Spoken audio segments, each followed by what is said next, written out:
Hey, welcome everybody. You're joining us out of pocket with Bad Boys. We got Ric Jones, Koby Pilgrim, and the world famous Mike D. We're here tonight to talk about etiquette and general pool politeness and unwritten rules and all that kind of stuff, both in gambling and in tournaments, I would say, which I find there to be a big difference, to be honest with you. Yeah, massive difference. Yeah. I So feel do you like have one we want to start with, guys? I kind of feel like in the show notes of this, we should put some vocabulary words. Common courtesy, maybe one of them. I think that's sort of a dead thing. Like, it doesn't have to be a rule for you to do it. You know, common courtesy is a pretty important aspect of it. I agree. Well, I find so. I'm looking at in the background here on my screen. I'm looking at an old billiard etiquette sign, which has billiards is a game for ladies and gentlemen. Keep one foot on the floor when shooting. Do not put drinks or cigarettes on the rail. Speak softly and not shout. Do not sit on or lean against the tables. No masse shots. Step back from the table when your opponent is shooting, and I will control my temper and language when things do not go right. So I like all of those except the masse. I know, right? Yeah. It's like, I get it, though. I mean, the no masse, I don't know. I mean, now with Fargo, you could just go, can't masse and leash your at least a 475. Right. I was thinking earlier about the difference between gambling and tournaments. If I'm playing Scotch gambling and my opponent my teammate is about to hit the 8-in and we still have a stripe, I'm definitely yelling, "Hey, we still got another stripe." Where in league or tournament, you can't say anything. You know what I mean? And it's funny that those are, to me, those are both very written in stone rules, depending on the scenario. If we're gambling, I'm definitely yelling out to my partner. If it's tournament, though, I'm not supposed to say anything. Yep. Well, for a very long time, the BCA pool league rules were, you couldn't say nothing, or you gave up ball in hand. And it used to drive me nuts because I'm like, okay, look, if I'm shooting the 8 and I'm not supposed to be, you need to yell anyway. I'd rather give up ball in hand than lose the game. But, true. Good point.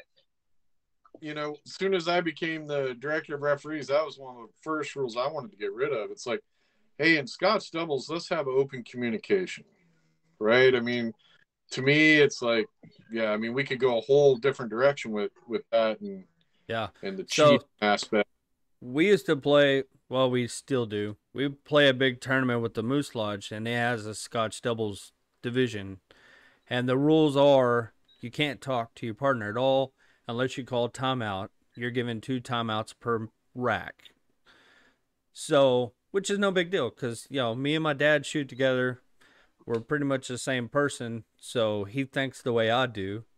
For the most part, we don't ever need timeouts. But I've seen a lot of people have to waste one valuable timeout to say, "Hey, we're stripes. Cool, don't do that." Or, "Hey, hey, don't do that," kind of deal.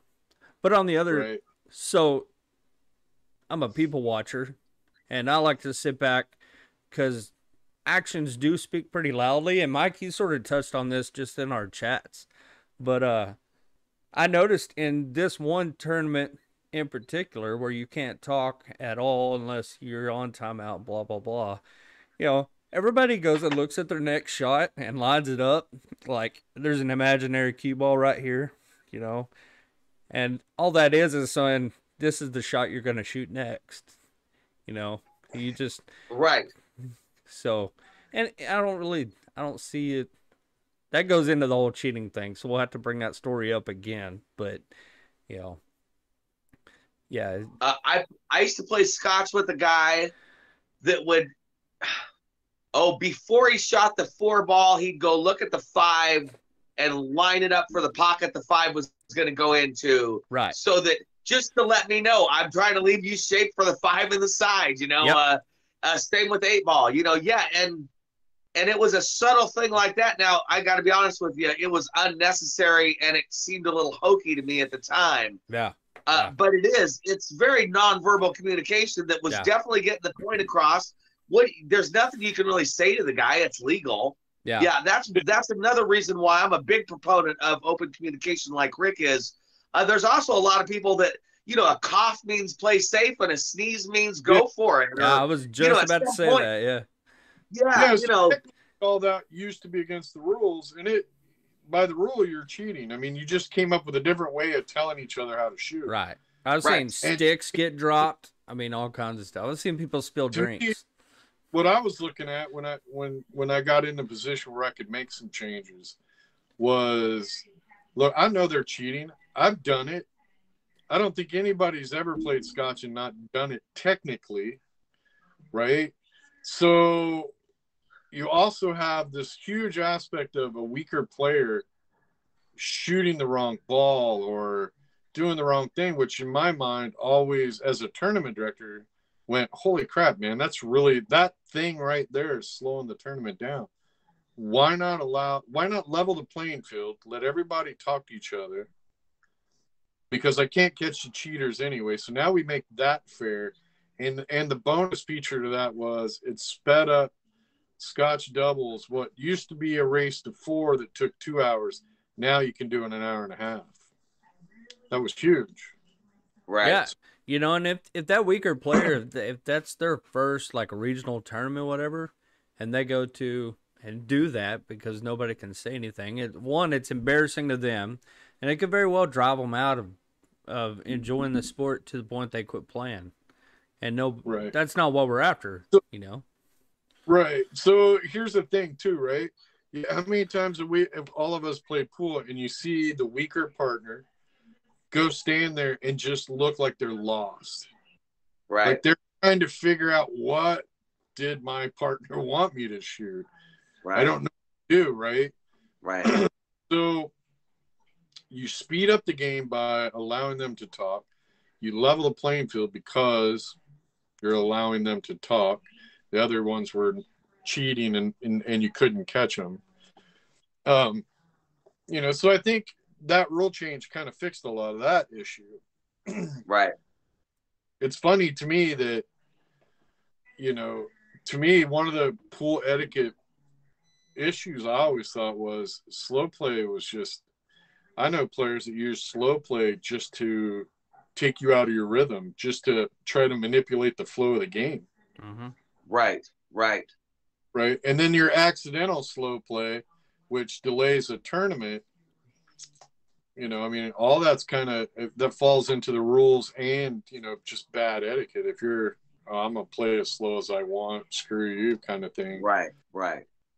Now, I've got to ask you, Rick, I know as an enforcement way or issue would be impossible to enforce, but in your heart of hearts, if you could make the rules so that you can communicate, but you got 8 words each, and then you got to get to playing, would you enact that? Because I don't think you even need 15 seconds, man. Play safe on the 7 ball. Why are you lining up for the 3 railer, you dummy? Play it safe, I just want to be able to yell that to my opponent. Right now, the open communication rule is written so that you have to communicate and shoot all within your normal 45 seconds. And if you start abusing that, referees need to step in and go, well, yeah, okay, you can't do that. We're going to put you on the shot clock. Do you wish we could limit them to 8? I want to know, Ric Jones, do you wish we could limit them to 8 words? 2 words only. Bob, we had a baby, it's a boy. Yeah. Play safe. Stupid. Now you get into writing a rule and there's the tricky part, is you write an unenforceable rule. That's why I said without enforcement. Yeah, of course. So you just look at it and go, well, who's going to count the words? Well, okay. Even if you had somebody that could, who's going to know all the languages? I was just about to say, are you going to get some hillbilly that has bad grammar and doesn't know that pull haul is either 1 word or 2 words, depending on, how he does it. So he's going to count it as 2, or he's going to count it as 1, and that guy over there is going to do it differently. You know. So Koby, in your league, if a guy's about to shoot in a stripe and he's solids, do you guys say anything? We can't say nothing. Nothing. Honestly, and well, my old man did it the other couple weeks ago, and it's a joke now. You know, he came over and said, I might need to have you follow me home, which is very rare. It's like, you know, what's up? Is everything okay? He's like, I don't know. He goes, I got over there and I'm solids, and I shot a stripe. Nobody said anything. I immediately realized it, or didn't even realize he shot the stripe the first time. Shot the first ball was a stripe, then shot the second ball was a solid, and then made the 8 ball. Thought I just ran the table, and I looked over, then there's another solid. I thought that was the stripe, you know, but so we weren't playing him. I'm on a different team, but you know the rest of the team couldn't say anything. You know, it right. You just have to sit there and take it. Yeah. But, yeah. Well, if you're gonna shoot at the 8, say it, because it's just ball in hand, right? Right. You might get back to the table. You never know. And that's what we talked about Sunday. He's like, you know, I got to thinking, and I don't know if they would have done it, but we need to discuss it because we should have just taken the foul because we gave them the win, and you know they're number 1 team. You know that other team shouldn't have been getting a win from them. You know, it's funny. I never thought about what the penalty was for saying something. I just thought of it as something where, you know, people are going to want to punch you in the mouth. You just can't do it. The rule says no. Yeah, I never even thought about what the penalty was. I just assumed you might, you know, that could you could have a rough end of your night, man. You can't say anything. That's the rule. Yeah. Right. Yeah. It's Well, here's another scenario that happened to us. You know, so they consider it coaching. If your team's talking, it's a coaching foul. They claim we don't talk to each other, or we'll talk shit. I mean, I bust Evil Amy all the time, which is that was real smart kind of stuff. But it's never trying to add value to her game. We're just having friendly banter back and forth. Right. So Delana's shooting a ball. Leaves herself really long, stretched out, and is looking for a bridge.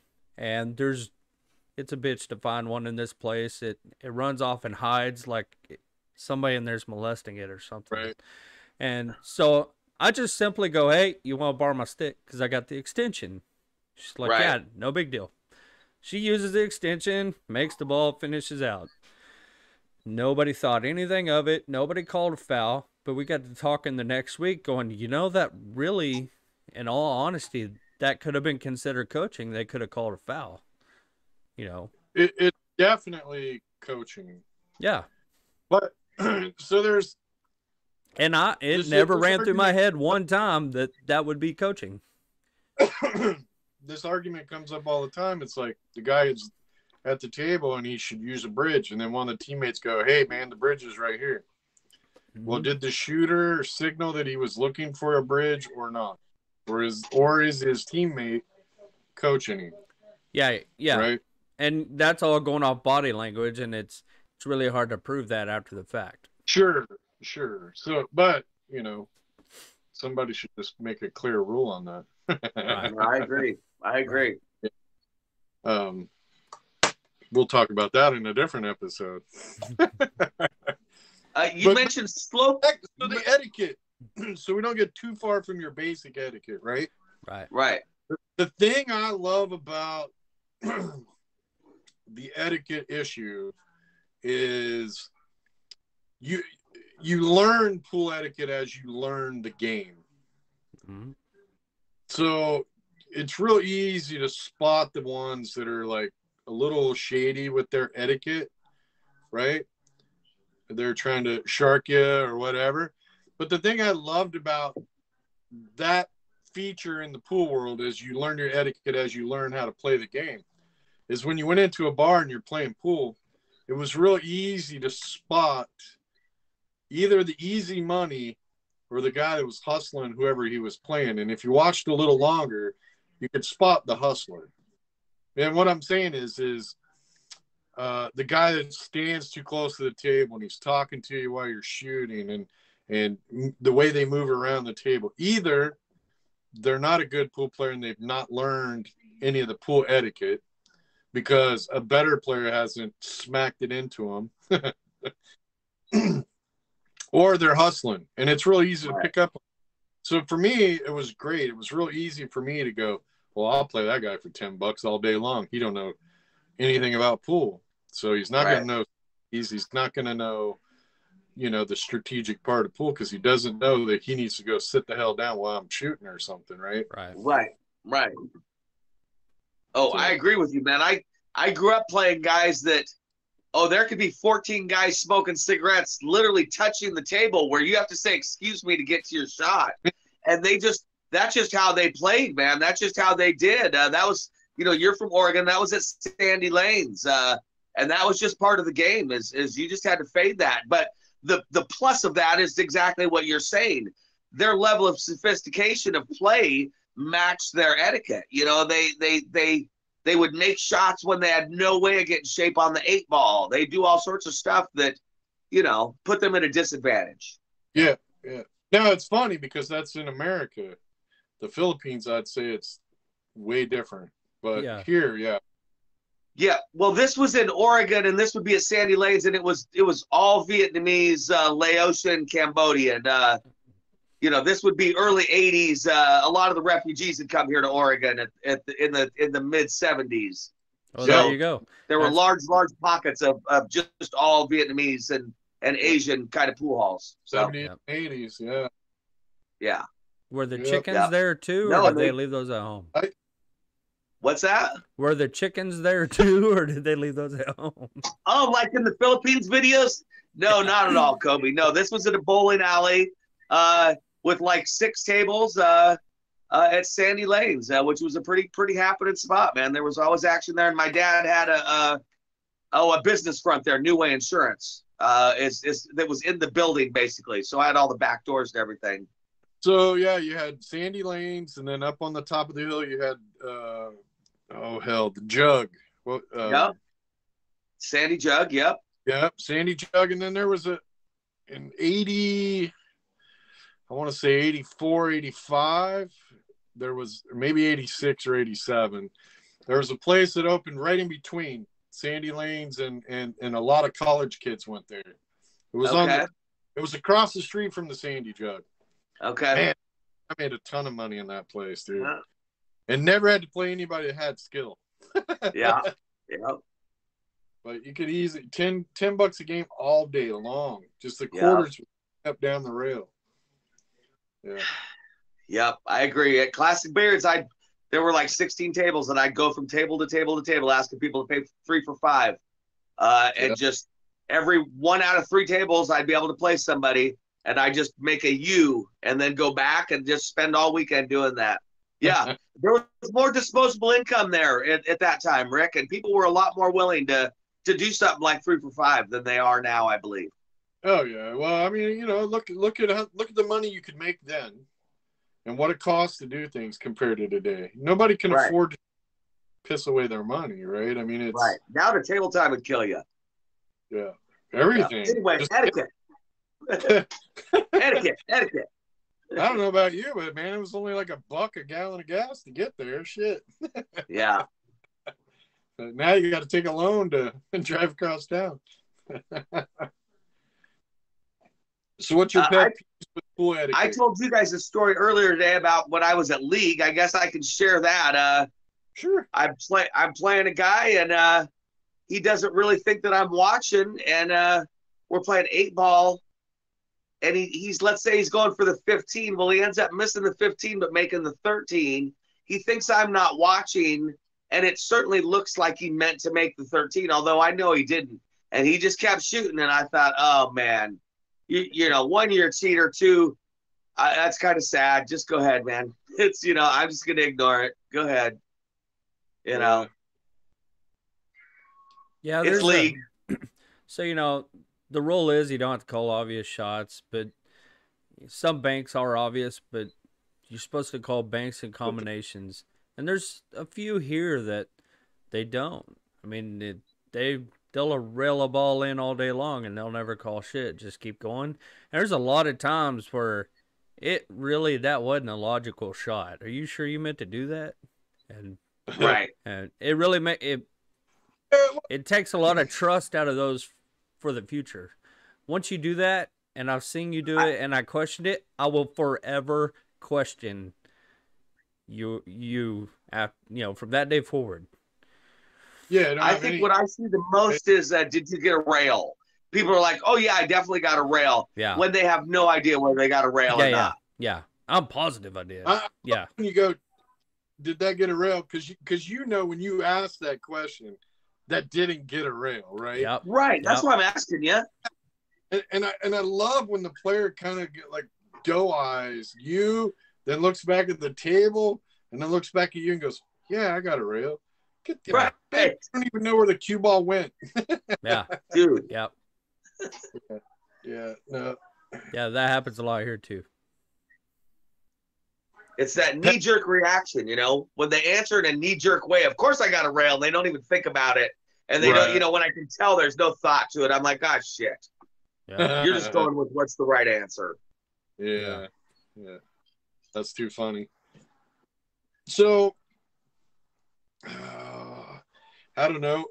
When you go into a bar, and you want to just play pool just for fun, what's the pet peeves that set you off when it comes to people with bad etiquette and stuff at the table? Oh, I got a few. People, you got to get away from my table, man. I'm trying to run out. People, I play good. People think that means that it's easy for me to run out, and they're more likely somehow to walk around the table and to be in my way. And dude, I'm trying really hard not to dog this, man. Can you sit down? About 4 weeks ago, I said to a guy, "Oh my God, you're not even playing the game, and you've been 10 inches from my table for 5 minutes now. Can you please sit down?" Yeah. I hate that. The comment I immediately want to say, we can't put on this. So I'll tell y'all later. Yeah. But you're basically, you're breathing on it. Can you go to your table and sit down? Dude. Aren't we putting this one in Patreon? I mean, I can, but mine is line of sight deal. We've got a guy that they stand, one, close to the table, which pisses me off, and two, they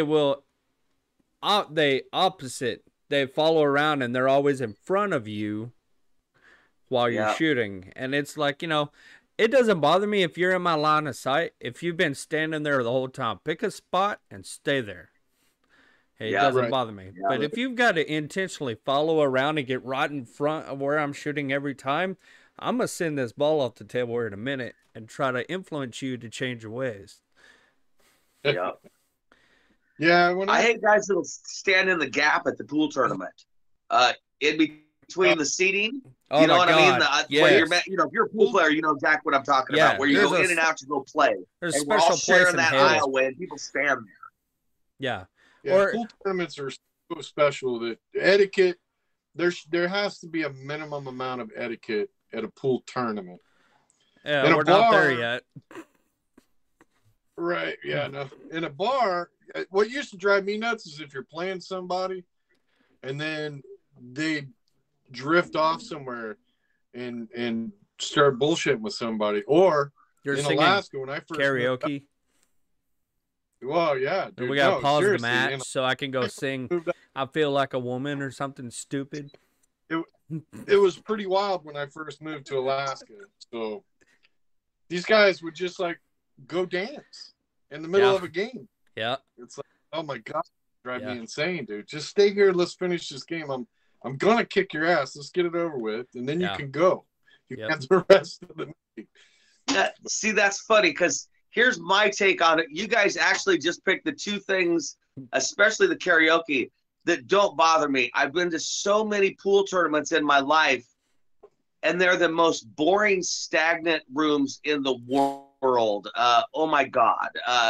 And I love them, but you know what I'm saying. It's not an exciting night. So when there's a bar that combines karaoke with a pool tournament, and there's some pool players that want to sing. Oh, I think that's great, man. Because God knows, often, I bet if you think about it, the tournaments you're talking about are those times were on a Friday or Saturday night when you were stuck at a gosh darn pool tournament anyway. At least there was something fun going on, and especially with the dancing, Yeah, good. I've been to so many boring tournaments. Go dance. I'll wait for you. We got all night. Touche. Yeah, I see those points. That's my take on them. So how about this tournament? Like in our bigger areas where I've pulled up a chair so I can, I'm watching table one and I'm sitting here, and then 3 or 4 guys also want to come up and watch the match. I'm sitting down, and these fuckers stand right in front of me. Like, I've never been little. I know damn good and well you saw me. Just right. Move. You got the Bonnie gene. Yeah. You got no matter where we go. It could be a Disney World for a show. It could be a rock concert. It could be a restaurant with a good view. The tallest fucker in the room will go sit in front of Bonnie. I don't care where we're at, dude. It's amazing to me how she catches the tallest one. Yeah.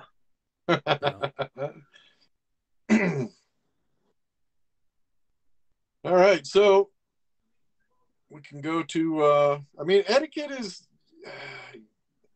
you learn as you go, right? I mean, it's just and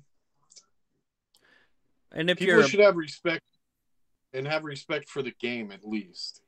Right. But and there's also I think there's a little level of you also have the responsibility. Everybody's got their crew they hang out with, and if you're around people that are sort of new to the game, it's sort of your responsibility to help educate the people that don't know.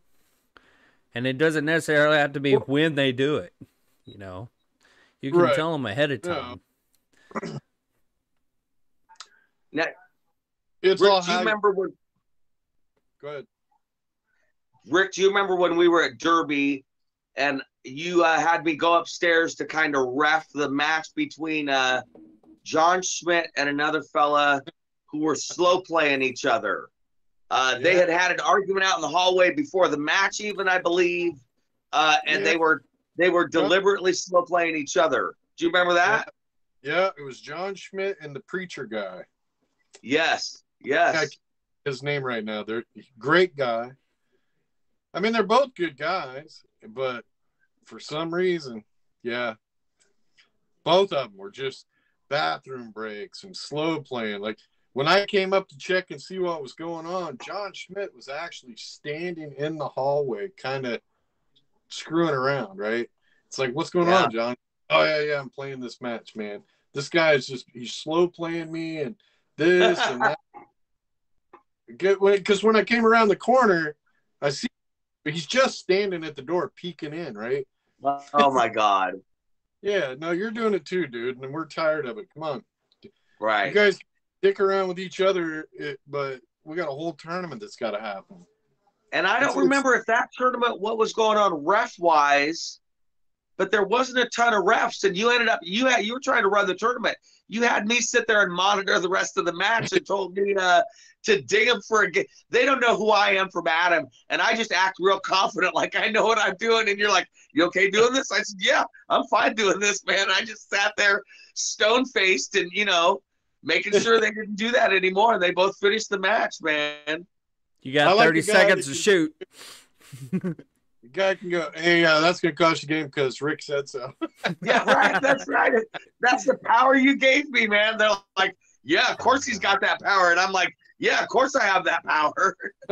Change subjects. Just making it up as we go at the Derby City Classic, man. I'm having flashbacks to Wisconsin. We got to change subjects. Mike sitting there going, hey, and if you question me, I'm going to charge you another one. Yeah. Right. Yeah.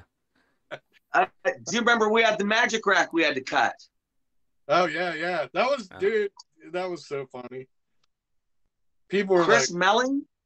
Did you just do that? I'm like, yeah.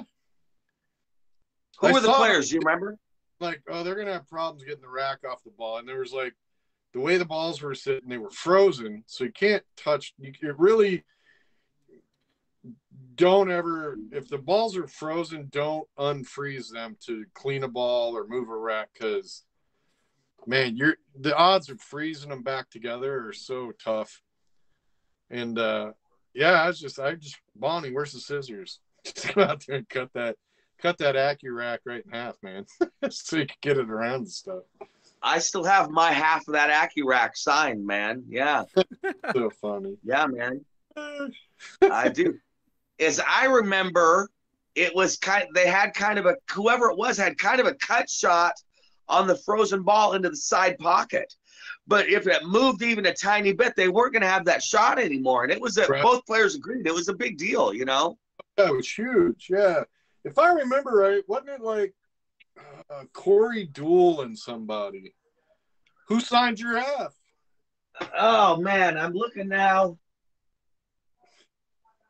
Can't read the writing. It was a doctor, it looks like. Oh, Christ. Listen, here's the truth of it. They signed it like guys sign their name, and I see like a 52-year-old sees without my glasses. So I don't know who the hell it was, man. And his glasses are in the house, and he ain't going right, exactly. I'm in a whole different building right now, yeah. Was it framed or? Yeah, I got it framed. Oh, okay. It's pretty funny, dude. Yeah. Everybody in the room was like, "Did you just cut that rack?" I'm like, "Yeah." I mean, what do you want me to do? Right. That was just the solution. Yeah. When we get done here, take a picture of it, and I'll put it up in the final edit. All right, man. I will. I'll do that. All right. Well, etiquette, I think we've covered pretty well. Other than, let's. So we already talked about the talking thing. We discussed that in episode 1 a little bit, but that kind of goes with etiquette too. So there's a difference between tournaments, leagues, and gambling, obviously. But I think across the board, once we get down on the shot, it's pretty simple. Shut the fuck up, right? I completely agree. From the time you get down on the ball until the cue ball starts moving, even if we're playing a ring game, yeah, I don't really think it's funny to say anything. Yeah. Yeah, once you're down on the ball, I stop talking shit. And I like to talk a lot of shit. I love talking shit in a ring game. But once you're down on the ball, I shut up. I can't tell you how many I don't have the best, greatest super hearing in the world, but I hear pretty well. And I don't think people realize how much their own voices carry, because I can hear 2 tables across going, I don't know why he doesn't just do this or that or that or this. Where, yeah, I could cut this ball, but banking it gets me perfect shape. That's why I'm doing it. And every time I drill this shot and I turn around and look them in the eye, like, that's why I fucking did it. Because the way you were talking about, it wouldn't have worked. I wouldn't have this shape, And they always look surprised. They're like, oh, I didn't know you could hear me. Like, yeah. Koby, you're still a little young in the. How do I put this? Once you get to a certain level in pool, or a certain mindset, let's say that. Yeah, that's probably a bad answer anyway. Once you get to a certain mindset in pool, when people are doing that, you don't get upset. You just start smirking. You get that little smirk on your face. No. Yeah. Yeah, I know you don't know, bitch, and that's why you're gonna rack again the next game. Oh, I get that, but I still, as of right now, I still make it a point after I'm done to let them know I heard you, for 1. I also proved you wrong, and that can't be refuted, for 2. And then also shut the fuck up while I'm shooting. Always shut the fuck up Friday, and you should put a link to that. Yeah, like, hey man, you got the time? Because it's shut the fuck up o'clock in my watch. People are gonna be like, oh my god, great guy that does stuff about law, and he's got an episode called "Shut the Fuck Up Friday." He's talking about, when you're arrested, don't say nothing to the cop. I know who you're talking about. Yeah, definitely, man. Yeah, don't ever talk to cops, man. Yeah. Yeah. Yeah, the thing about talking is, for me as a pool player, I had a harder time playing the guys that would sit and talk to you and be really nice, because I'd lose my focus. But piss me off or say stupid shit, man, I would focus like a hawk, man. Yeah. Oh, really? Okay. Now it made me focus when you pissed me off. Yeah.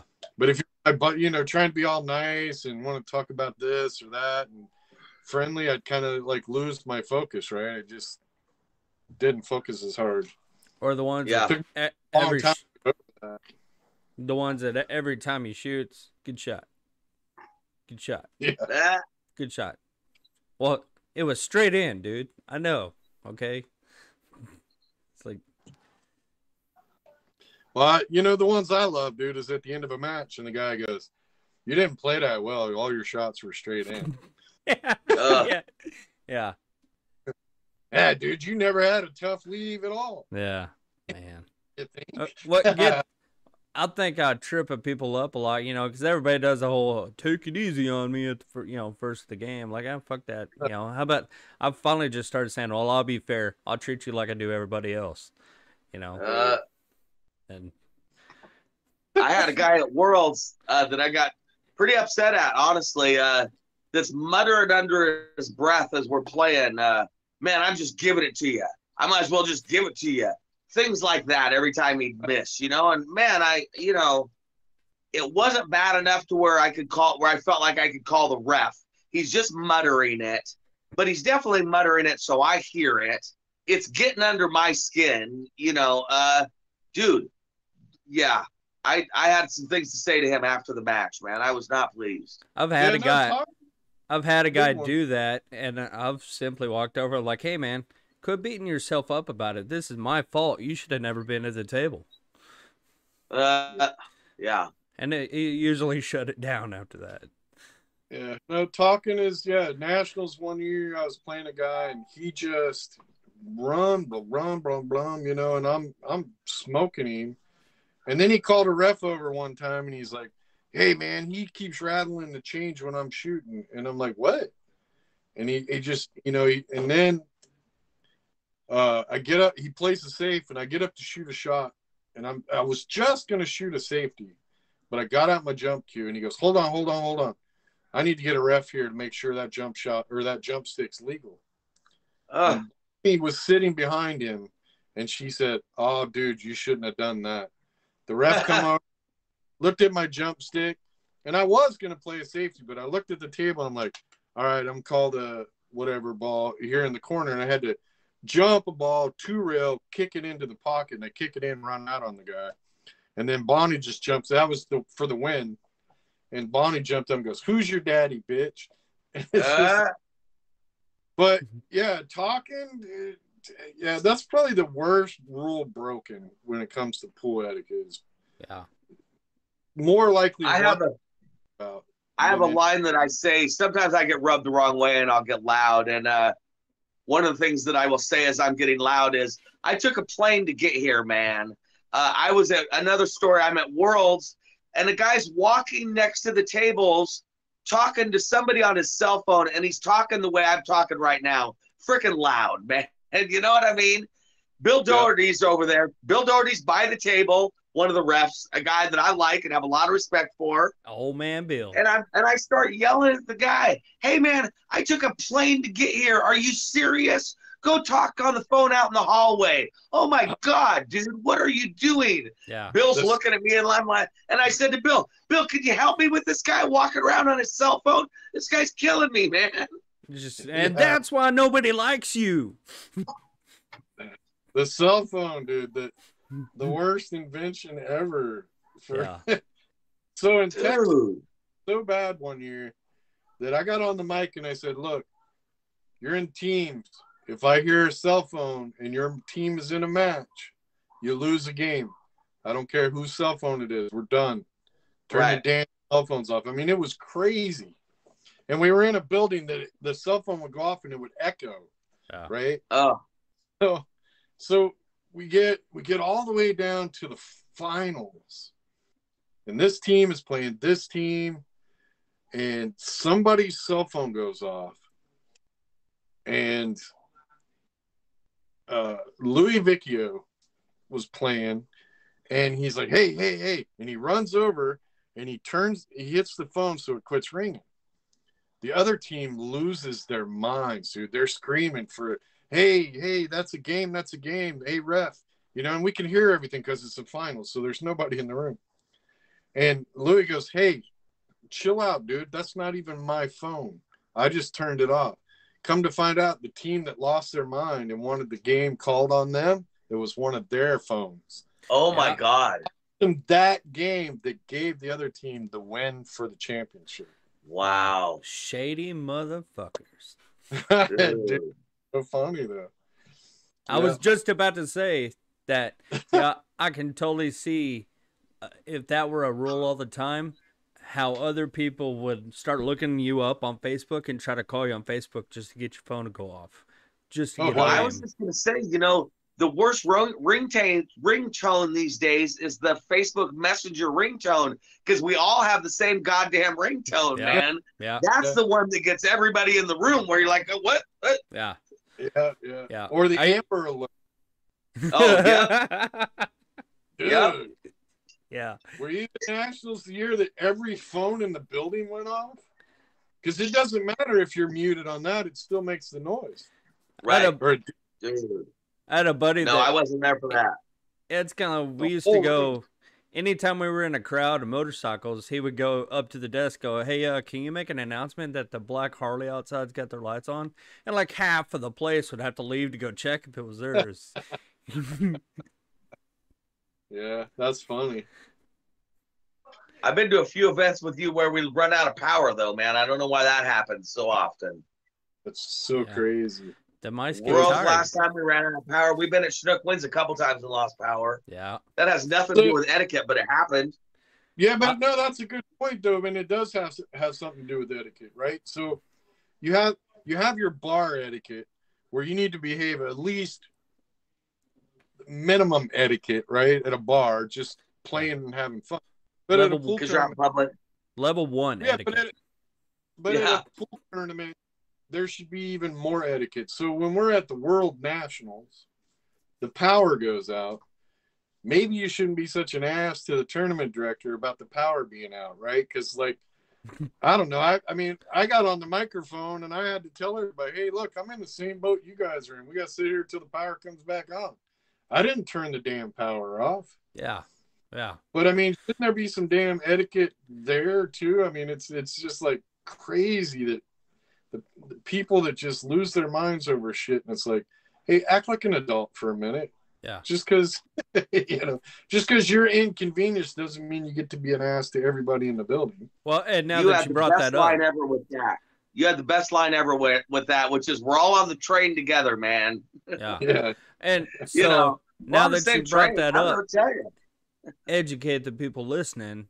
If you're shooting in a match and the power goes out, stop what you're doing.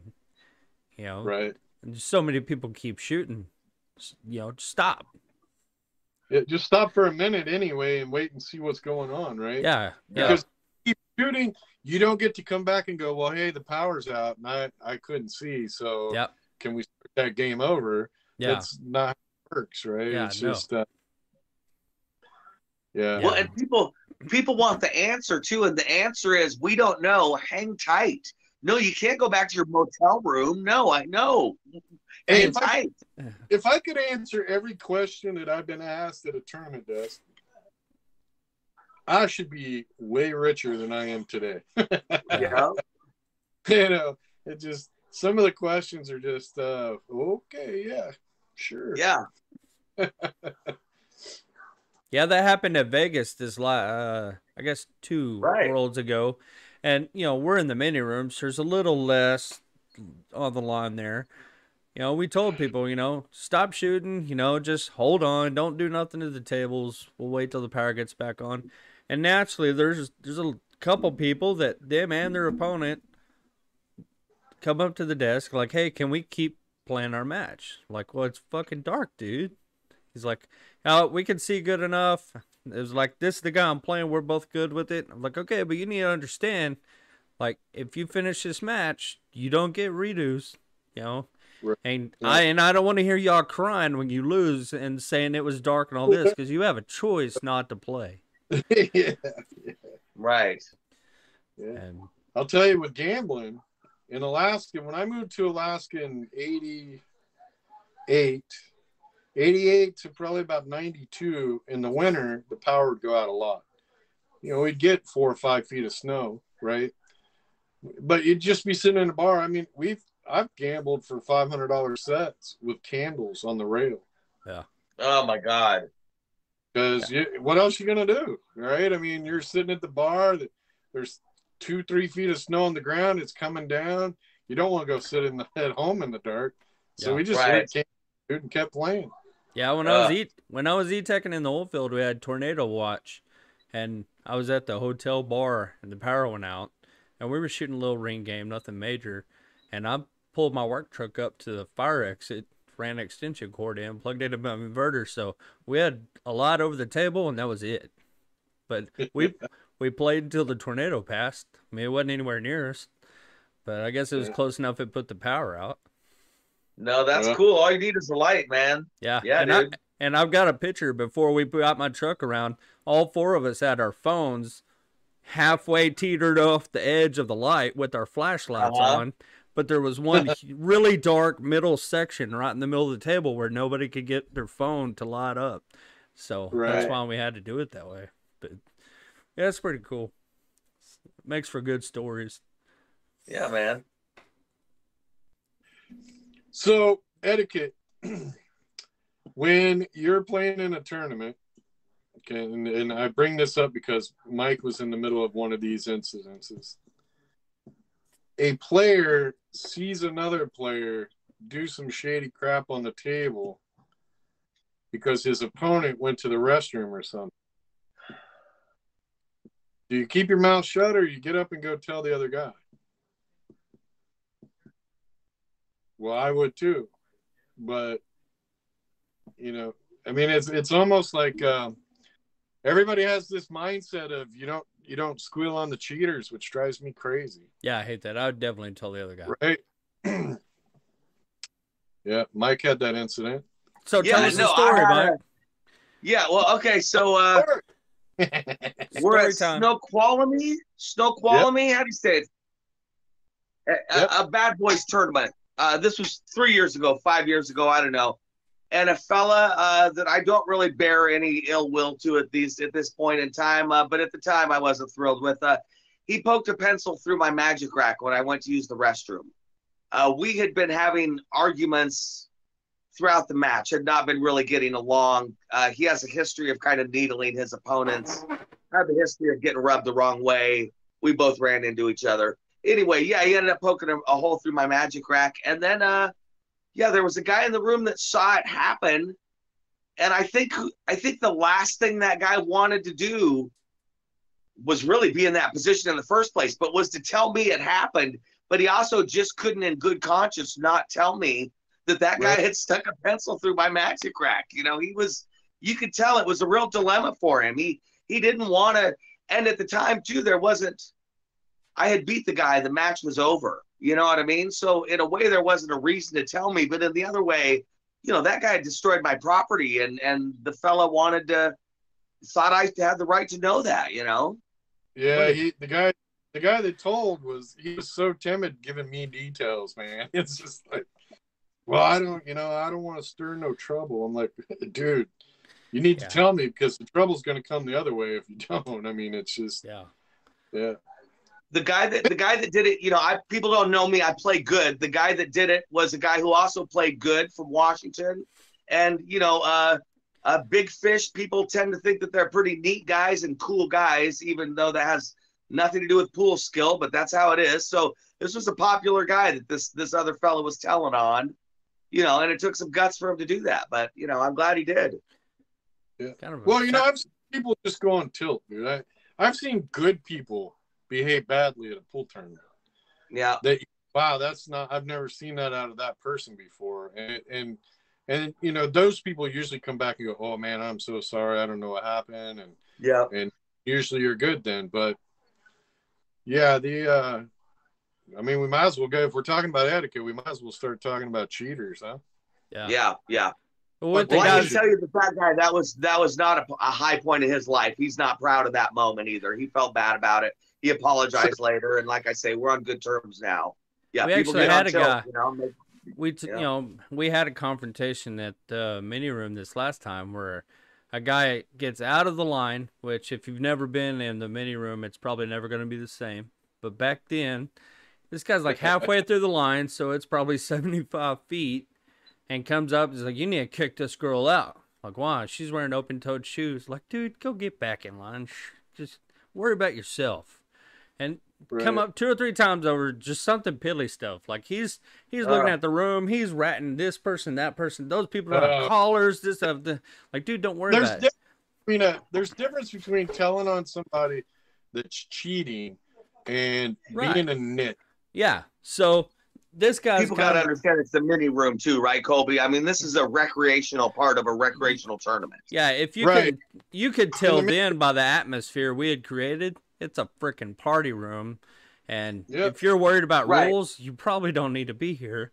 But either way, so he finally leaves, pissed off, whatever. Comes back the next day, and he's like, hey, I just kind of want to apologize about my actions. And I'm like, all right, cool. You're just having a bad day. And then he goes, but what you should have done is kicked all those people out. And it's like, God, just some people never quit, Well, so there's a difference. And I think a lot of people struggle with this, right? There's a difference between playing the game on the table and then a dress code or, I mean, when you're in the mini room, that's a whole different atmosphere. Oh, yeah, absolutely. Yes, they should be in dress code. And if there's a rule and it's written, you should play by that rule. Well, that was the deal. This year, it wasn't the rule. But this guy, I guess it wasn't his first rodeo. And I'm sure in the past it always was because, 2 worlds ago it was. We had to make sure everybody had a rule, a collared shirt and all this other crap. And it kind of took the fun out of it. And I've been telling them for years and years. If the mini room, if there's not a referee in the room, those rules go away. Yeah. Right? Dress code. I mean, I don't want, we shouldn't want people running around naked. No. They need to have shoes on, right? Yeah. I mean, those rules, but I mean, it's just, you shouldn't have those kind of rules in a mini room. That's the party atmosphere. That's where everybody gets to go and chill. Tournament, mini room, gambling, every one of those things has a different component to it. And people, to protect yourselves, you should know what the rule is for that each individual situation. If you don't, especially gambling, make sure that you set the rules in place and agree upon them before you start gambling. And think about all the pool etiquette too.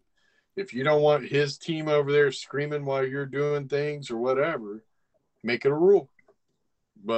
And be prepared to not agree with all of the rules. Just because you don't agree with it doesn't mean that's not the rule and you don't have to go by it. Yeah. The best advice I can give somebody for gambling etiquette is talk about what time you want to quit. Oh my God. If you're not the play till 4 a.m. guy, you better tell your opponent, because people are not amused if they're down 220 and you tell them you're sleepy. Yeah. You got to really talk about what's the plan here. What are we doing? I can play till such and such a time. And then at some point that time's going to go out the window and you give them another hour.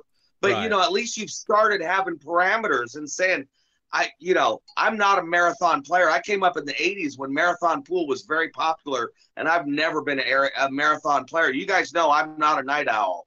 And that's a big one for me, etiquette-wise, because I will end up in having bad etiquette because I'm seen as quitting somebody. So one of my strategies to have good etiquette is I talk about, hey, man, past about 10 o'clock, I turn into a pumpkin.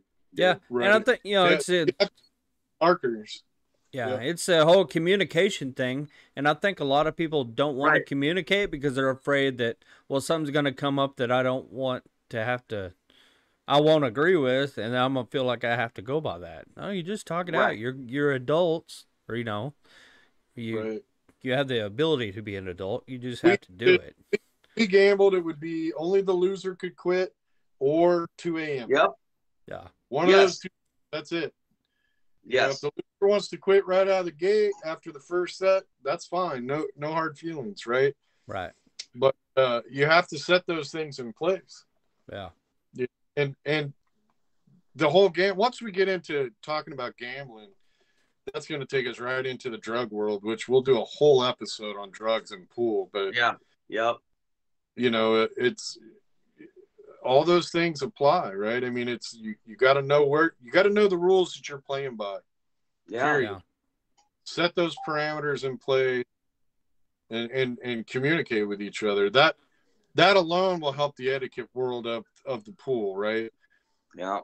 If people are don't wait until it pisses you off and whatever their behavior is that's not right, immediately go, hey bud, look, this is the way I play pool, these are the rules I play by.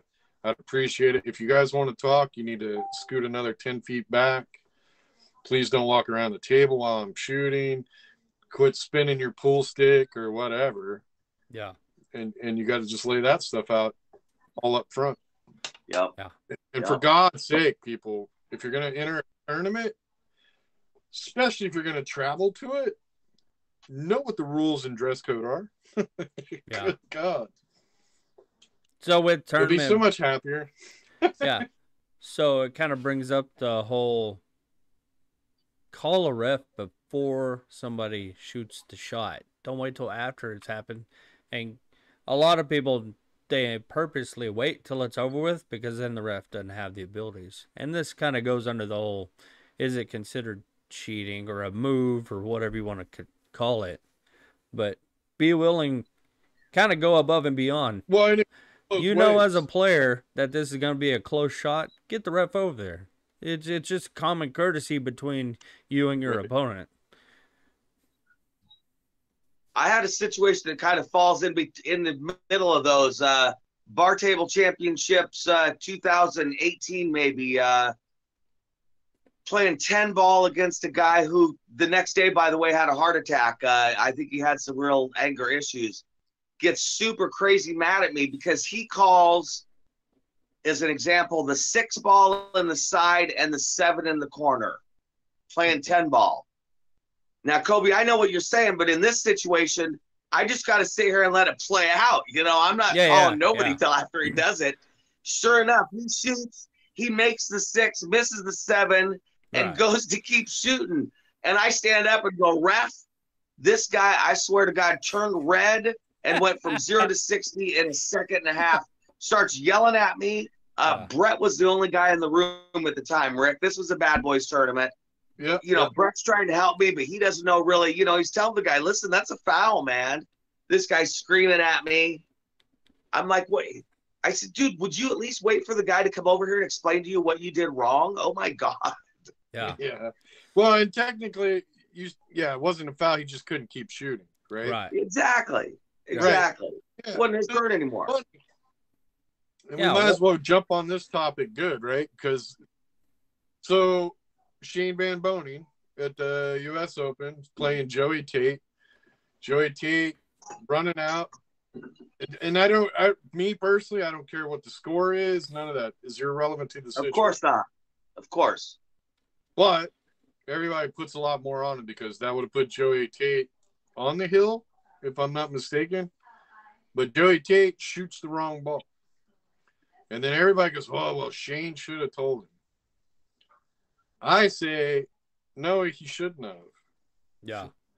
What's your guys' opinion on that? He shot because the 4 was now the 5 was now purple, or I don't know. He shot the wrong ball. He shot the 5 instead of the 4. The 4's pink. Right. And it's at the other end of the table. And he shot the 5, which was purple. And I think the only reason I mentioned the score part was to show that this wasn't the first game of the match. So he's been shooting them in the right order all the way up until this. And that's the only thing the score should have any part of the story for. Right. Well, yeah, no, but I mean, just they chose the score to make it a more ballistic issue. Oh, yeah, because people suck. All of people are like, oh, Shane should have told him. And, you know, the problem is for me, and I say no, Shane shouldn't tell him, because where do you draw the line? Yeah. When does the shooter hold any responsibility to their own game? Right. And if I'm supposed to tell the player that, hey, dude, don't shoot that shot, you're about to foul, then where do I draw that line? Yeah, I think it's more of a, it should be, you're not required to say anything, but if you want to, if that's you, do it. But nobody should be required to do that because that's your livelihood.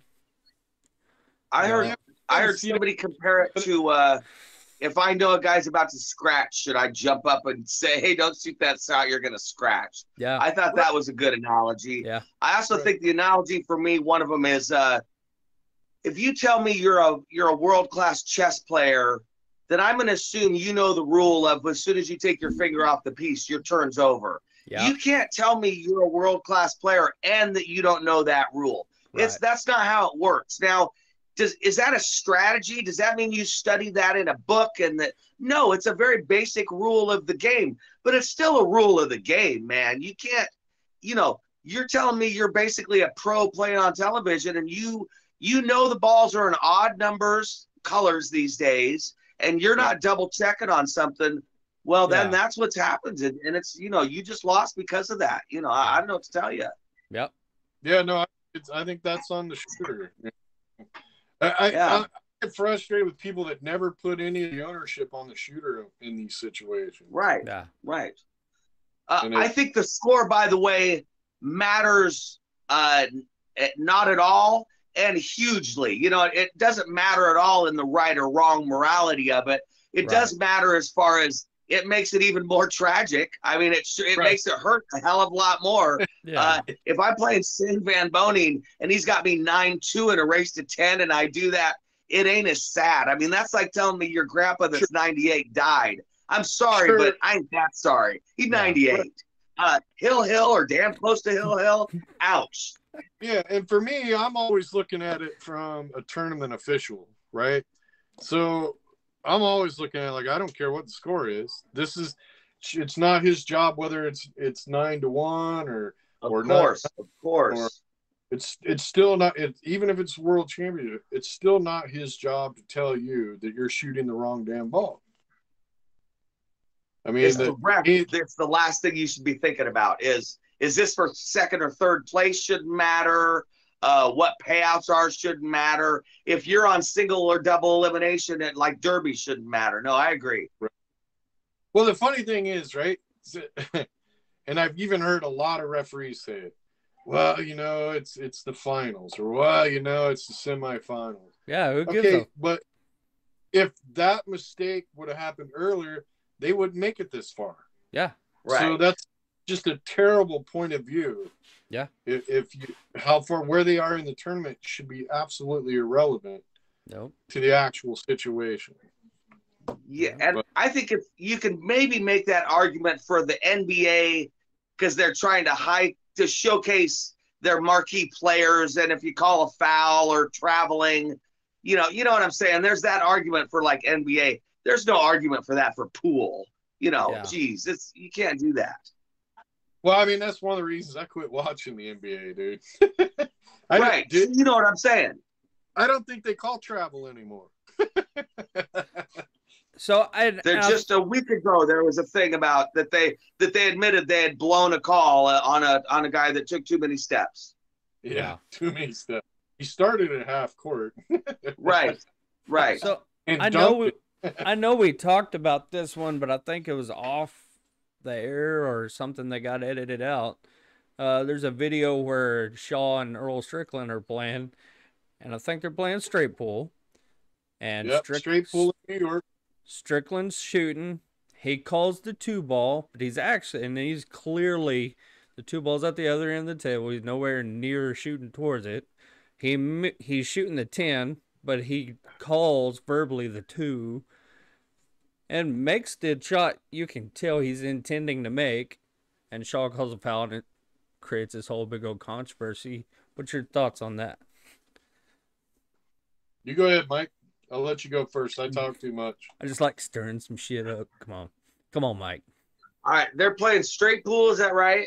Yeah, straight pool. You got to call all the balls. Yeah, I mean, I saw it, and I gotta say, That would be, there's a wrinkle to that one for me. You know, it's straight pool. The shot he shot was obvious. I would have to know more about what they were playing call shot wise. I mean, Right. could he have, because I saw the shot, and you're right, Koby, it was dead obvious what he was shooting. Rick, maybe you know, could he have not said anything? I mean, do you have to call your shot? Could he have just shot that ball in the pocket? He would have been okay to, well, so in straight pool, like I think it was like the 2 was to his left. This is gonna be crazy if I remember it all right. The 4 and the 10 were close to each other, straight in where he was shooting. I'll go get a screenshot and I'll put it up. He could have been shooting either one of those balls into the side. But in straight pool, you're supposed to call the ball and the pocket because you can shoot any ball on the table, right? Right. So, you know, I mean, he aimed. He shot the. I want to say he shot the 10. Wasn't it Koby the 10? Yeah. He was shooting the 10. I thought it was the 4, but either way, yeah. It was either the 10 and the 2 or the 12 and the 4. It was okay. It was the same color, solid and stripe. He said 2 ball, but shot the 10 ball. Right. The only time I think that really gets iffy is he could have shot the 4 ball. So which one was he aiming at, right? Right. And so, so like what you're saying. Hold on, let me finish this, right? Because I think where the problem really lays in is, and most people go, well, you know, he's obviously shooting this. But I think where the referee and the officials would have a problem is, he said the wrong ball, clearly, because the 2 was off to the left. Obviously, he definitely said the wrong ball.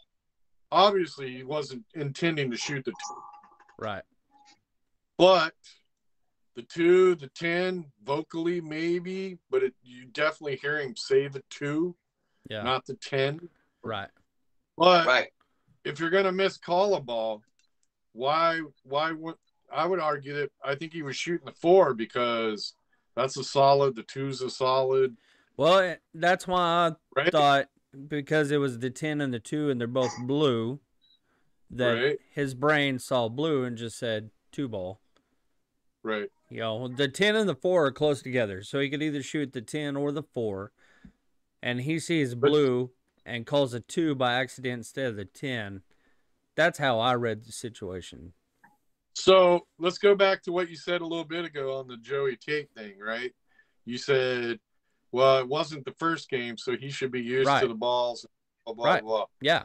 If the time this straight pool tournament happened, I will bet a paycheck that Earl has shot 100,000 balls into a pocket. Oh, yeah. Yeah. And he knows that all 1, 2, 3, 4, 5, 6, 7 are solid. Right. They're solid balls. Right. Everything else is stripes. Right. So to look at the 10 and go 2 ball seems really odd, doesn't it? Yeah. Yeah. No, I agree with that 100%. So to me, that whole situation is really jacked up for a couple things. Clearly, Earl said 2. The 2 balls blue, 10 balls blue, 10 balls a strike, 2 balls a solid. Jason Shaw called the foul. The referee went back and watched the video, and if I'm not mistaken, did the ref say good? No, I don't remember. Yeah, I don't either. To me, it seems like it felt like the ref. Well, maybe he made the right call. I can't remember now. I know his ramblings after the fact was just kind of really weird, but that's a tough one. Yeah. You know, I mean, obviously it'd be great if you had the video sitting there, but I really don't. I can't blame Shaw for calling the ref. Yeah. But I can't blame Shaw. For me, it all hinges on if they're calling every single shot. If they took 15 shots, did they call every one of them? Or the obvious ones they don't have to call? If it was obvious, but they don't have to call it, I probably wouldn't call a foul on him. Yeah. Right. But and that's the problem in straight pool. And I don't know what rules they were playing by because that's the only clip I saw the whole thing. Right. Right. Because it was such a straight in shot. Yeah. Right. But in straight pool, man, I mean, you can shoot every single ball. Yeah. They're all your balls when you're up at the table. I just don't know enough about competitive straight pool to know what the etiquette, I guess, which is what we're talking about, what the etiquette is. Sure. You know? And you got the ball and the pocket. And the reason being is because, yeah, maybe the 4 ball was straight in, but it was smarter for him to shoot the 10 ball and get a breakout on another ball down here, or get a different position, or nudge the ball into a breakout position. Straight pool makes it a whole different thing there. Yeah, I mean, I can't remember exactly how it all played out. I'm not going to say whether it was the right call or the wrong call, but I will say I don't blame Jason for calling a ref. Me neither. And letting the referee deal with the situation. Right. I think Earl's response to Jason calling a ref was absolutely ridiculous. Nobody needed to get wound up. Let Jason call a ref and go, hey, this is what happened. You need to deal with it, ref. The guy that shot the shot should tell the ref what happened and sit down and wait for the ref to make the call. There's no reason to blow up. Yeah. I didn't see any malice in that. Yeah, I could see it as we're friends. I would rather you call the ref over and you let him make the decision, because we're just going to argue and it'll ruin a friendship over it. You're never going to fully believe that you're not right unless the ref tells you, and you're probably still not always going to agree with them, but that is the proper way to handle it. Mindset, right? Everybody should have the mindset that the ref is there to help both players, no matter what.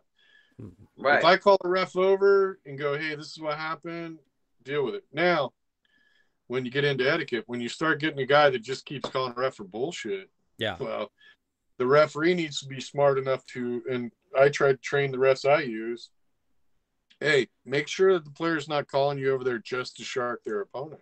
Right. Well, and that brings up when's the best time to call, because you can't wait until they're down. Once they're down on the shot, it's too late. It could be considered a shark technique. Right. Well, so the rule, and this is where the rule book really bothers me, and none of them are clear. Yeah. You know, they say, well, you know, it's up to both players to know what the shot is. Make sure you're clear and all that. Right. As a shooter, always make sure that you let the non-shooter know. Now, if the non-shooter is not paying attention, the first thing I would do is I'd stop the match and I go, listen, buddy, you need to pay attention. I'm going to tell you exactly what I'm going to do. And I might even call a ref over and go, hey, ref, I just warned him that he needs to pay attention because he's not. Right. And I need him to pay attention so we don't get into any bullshit. Right. Because, yeah, I mean, it's players use every angle they can get. Yeah. You know, I've seen guys go, you know, get ready to go down, and then the guy's like, whoa, what are you shooting, right? Yeah. Just to take you out of your rhythm. Yeah, I saw that happen at Chinook at the 8-ball championship. It was right in front of the stage, and the guy, it was going to come up to a really close shot, and he changed his pace to get down on the shot quicker, trying to get the shot out before a ref could be called. Ref, yeah. And that actually is in the rule book, that is against the rules. Sure, but again, But who gets to define that rules? I sped up to keep you from doing that? I mean, there's so many gray areas on. Sure, and most of the time, players know. The players that pull that shit, they know that very few referees are going to be able to reverse the shot or anything. Yep. You know, because it's almost an unenforceable rule. How are you going to prove it? Unless the match is streamed, right? Mm-hmm. There's really no way to know. So yeah, because we were the ones that noticed the behavior change, but you know, we're third party. We're not part of it. But afterwards, discussion, you know, we're like, yeah, we saw him. You know, totally sped up, got down on that shot really fast, and this guy's not really fast shooting. all players would be smart to make sure you let your opponent know, hey, no matter what, I will let you know what I'm going to shoot before I shoot it. Right. Always. Yeah. I tell people sometimes I'm not going to do anything crazy without talking to you first. Yeah. Because I definitely will walk up to the table and I'm looking at my masse or something. People are like, hey, man, you know. Yeah, no, I'm not. I definitely won't be shooting in this until we talk about it. Yeah. I get it. This is sketchy. Yeah. Right. Yeah. It just protects yourself from the unethical player. Yeah. Or just accidental confusion, right? Yeah. Yeah. I will say, to be honest, too, I want to be clear. I will also take advantage of something ref-wise. I might hit it extra hard and rely on the fact that tie goes to the runner. Right. If I'm the shooter, you know, I've definitely done that. I don't know what the etiquette or morality of that is, but yeah, I think it's harder to make the call and tie goes to the runner. I like my odds. I'm going for it. Yeah. Yeah, it's a coin toss. Yeah. And as soon as it's a coin toss, you got to let me keep shooting, man. Yeah. Tie goes to the runner. If you don't, as a referee, if you cannot see the results, the physics altered as the results from a foul, you can't call it. That's why I hit it hard. Yep. You know, but yeah, it's I didn't expect you to love that, Rick, but I'm telling you, as a player, you know. Hey, dude, look, I was a player first. I know. Since we're talking about rules and etiquette, the reason I got into the rules and I dug deep was because I kept playing this guy that kept manipulating the rules. And it's like, that don't sound right. Or what? I don't understand what he just pulled there. It sounds like bullshit to me. So I dug into the rules. I started learning the rules. And as I started learning the rules, I started understanding why the rules were written, which then made it easier for me to know which rules to apply to each situation. Right. And as you start learning those rules, then you start learning the physics. And then I spent months and months and months just trying to learn all the physics I could learn about that happen in pool so that I could see the fouls and visualize this, which then in turn helped my game a ton. So yeah, the spirit of the rules is it's kind of like watching these spot shots, and you know, John Layman, after they shot their shot and the cue ball's rolling to the head rail, the short rail, it's not going anywhere near a pocket, but he's got to stand there and eyeball it until it stops rolling, and now we can touch it. It's like, all right, dude, it's not going anywhere near a pocket. You just wasted like 10 seconds of our life. You know, like there's another match waiting to get on that table. You know, that's the rule, though. They just had a gal, a woman, a young lady. They marked as a loser of the game because as the cue ball was rolling around, nowhere near a pocket, she picked it up and rolled it down towards the head of the table. You know, for getting ready to rack, and the ref just looked at her, crushed for her, as I remember. Said, "Yeah, you lose. You can't do that." You know. Yeah. No, I had to call it on Alex Pagulayan at the IPT. Yeah. He kept grabbing the ball before it stopped. And he's a quick moving fella. Yeah, dude, I believe it. You know, I was told I'm allowed to give you one warning. Don't ever do that again, dude. And he did it the very next game. Foul, you lose. Yeah. Right. I mean, but look, here's the thing. It's the rule. Whether it's ridiculous or not, it's the rule. Right. Either change how the rule's written. Right. But really, well, and I get why the rule's there. And are we really in that big of a hurry? I mean, we're only talking an extra 3. It's more of a pet peeve deal. And I know that rule is written that way because if it wasn't written for all shots, you had to do it a blanket deal. Don't touch cue ball till it stops moving. Otherwise, now we have to get into, well, was it going towards the pocket or was it not? And who gets to decide if it was if it wasn't going directly towards this pocket, but was it going fast enough it could have two-railed into that pocket? Or was it going, you know, and who gets to decide that? So it's easier just to say, just don't touch it. Right, and it's a consistency thing, right? So during the game, you can't do it. If I foul, the referee better let the ball quit rolling before he picks it up, because what if it bumps the ball? Yeah. I mean, if a ball moves a half an inch, it changes, right? Yeah. Completely. So, I mean, for the consistency of the rule, yeah, don't touch him. I mean, we're only talking a couple seconds, man. Yeah. I promise you, if she doesn't roll the balls down there, if she goes over, gets a drink of water, lets the ref walk around, pick up the balls, we're talking maybe 15 seconds more. Yeah. I got a story about a move a guy at Derby, kind of an etiquette thing. Okay. At Derby, there's no conceding the games. You got to hit all the balls in, right? Yeah. This guy I'm playing ends up makes the 8-ball and scratches.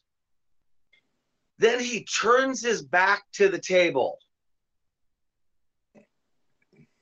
I realize, like, I get spidey sense, this guy's pulling a move on me, and I say to him, hey, do you want me to shoot the 9-ball? He turns around and says, well, yeah, you got to shoot the 9-ball. He was waiting for me to sweep the table so he could still get the game. He was going to turn around and be like, oh, you had to shoot that, man. He literally turned his back on the table so that he could not be paying any attention. Yeah. Most players will rake that ball. You just rake you'd rake the rack. You're at Derby, man. Nobody's taking their ball in hand shot on the 9-ball, except at Derby you have to do that, Yeah. Well, speaking of raking the racks, and I know not on this yet, we've talked about it, but how you feel about that as far as etiquette? You're 2 or 3 games down, say race to 7, scores 5-2. Dude breaks, it's wide open. He makes a couple balls, misses. You get up there, shoot one shot, rattle it, you just rake it and quit. I mean, that's kind of poor. That's bad sportsmanship. Yeah. You're not only conceding, to me that's way over the top. I mean, there's a couple of pros that I've told them, you do it one more time and you're done with the match. Yeah. Or you're done with the tournament, because a lot of guys got in the habit of doing that gambling so that their opponents could never get in a groove, right? Yeah. Never get in a groove. Right. I mean, the whole idea that, he's got 2 or 3 balls left. Yeah, you got it. Go ahead. That's not respect. And people try to claim that. Oh, well, you respect the player, don't make him shoot him. Yeah, bullshit. To me, that's absolute disrespect. That's disrespect for the game. You're not allowing your opponent to shoot the balls they're supposed to. The rules say you must shoot the game-winning ball. It's just, to me, it's disrespect. And it's 9 times out of 10, it was used for sharking for sure when it was gambling. Guy would do that, and he'd rake off 3 balls. The next game, he'd rake off 3, and then all of a sudden, you got a little funky 9-ball, and he just goes and sits down. Now all of a sudden you got to shoot this shot, and now you're irritated. Why didn't you give that one to me? Yeah. And you're just off a little on your focus, and that's what they're banking on. Yeah. I'm in the same boat as Rick. I came up in the 80s, and I can still remember, now I don't know if it was Jay Reed, Glenn Atwell, Brad Gowan, or Bill Kress, but 2 of those 4 guys playing each other. They're mad at each other. They're playing some high-stakes 9-ball at the time. Let's say 20 a game 9-ball. Jay Reed and Tor Lowry used to like to do that, and they play marathon pool. They're mad at each other. They don't want the other one getting into stroke. As soon as they miss, they rake the rack. Wow. And they're doing that rack. Both of them are doing that rack after rack after rack. They definitely, at this point, too, these guys play strong. They are going to run out. 5 balls, they're definitely out. So, right. I mean, they just be, what Rick's saying. They didn't want that guy getting in stroke, man. They wanted to be a little bit awkward as soon as he's got a thin cut that 9-ball. And, yeah. It's just a head trip. It definitely did not start. People say class. It definitely did not begin as class. It began as a move from hustlers. I seen it. I grew up watching it.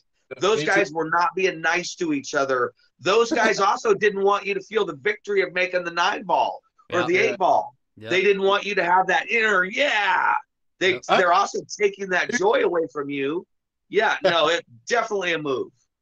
I've seen them where they, I've sat, even back at like Derby City 5 or 6, 7, back when Keith McCready were going, And we go back in the back room, and they were all gambling like crazy. I see him rake the balls and move the guy's quarter or rake the beads over, right? Like, he didn't want that guy to feel any of the excitement of winning the game. That's what I'm saying. Right. Exactly, Rick. Exactly. Yeah. Yep. I want winning to feel foreign to you. Yeah. You know? Yeah. Yeah. Hey, guys, it's been about an hour and a half. You ready to wrap it up? Yeah. Does it really? Yeah. It's been quite a while. We took etiquette all the way to the limit, didn't we? I'm enjoying doing this, you guys. I like it. Yeah. Hey, so I just want to be quiet for just a second. Be quiet for just a second. Everybody, thanks for joining us. Bad Boys Out of Pocket. Out of Pocket with Bad Boys. We appreciate you guys joining us. Ric Jones, Koby Pilgrim, and the world famous Mike D. Thanks for joining us. We really appreciate it. Keep checking us out. We got a lot more coming out. Yeah, and I just want to add to let us know in the comments. Give us some feedback. Definitely. And topics. Y'all let us know what you want to hear. I want to know what people think about cussing, more or less, or the same. It should just be natural. All right. I like it. What were you going to say, Rick, now that we got that for Koby so he can do that? What were you saying, buddy? No, we just need to start pushing these guys towards Patreon so they can hear the real stuff. The dirty man. Yeah, cool. Yeah. Koby, when you get that Northwest Cup one out, I'll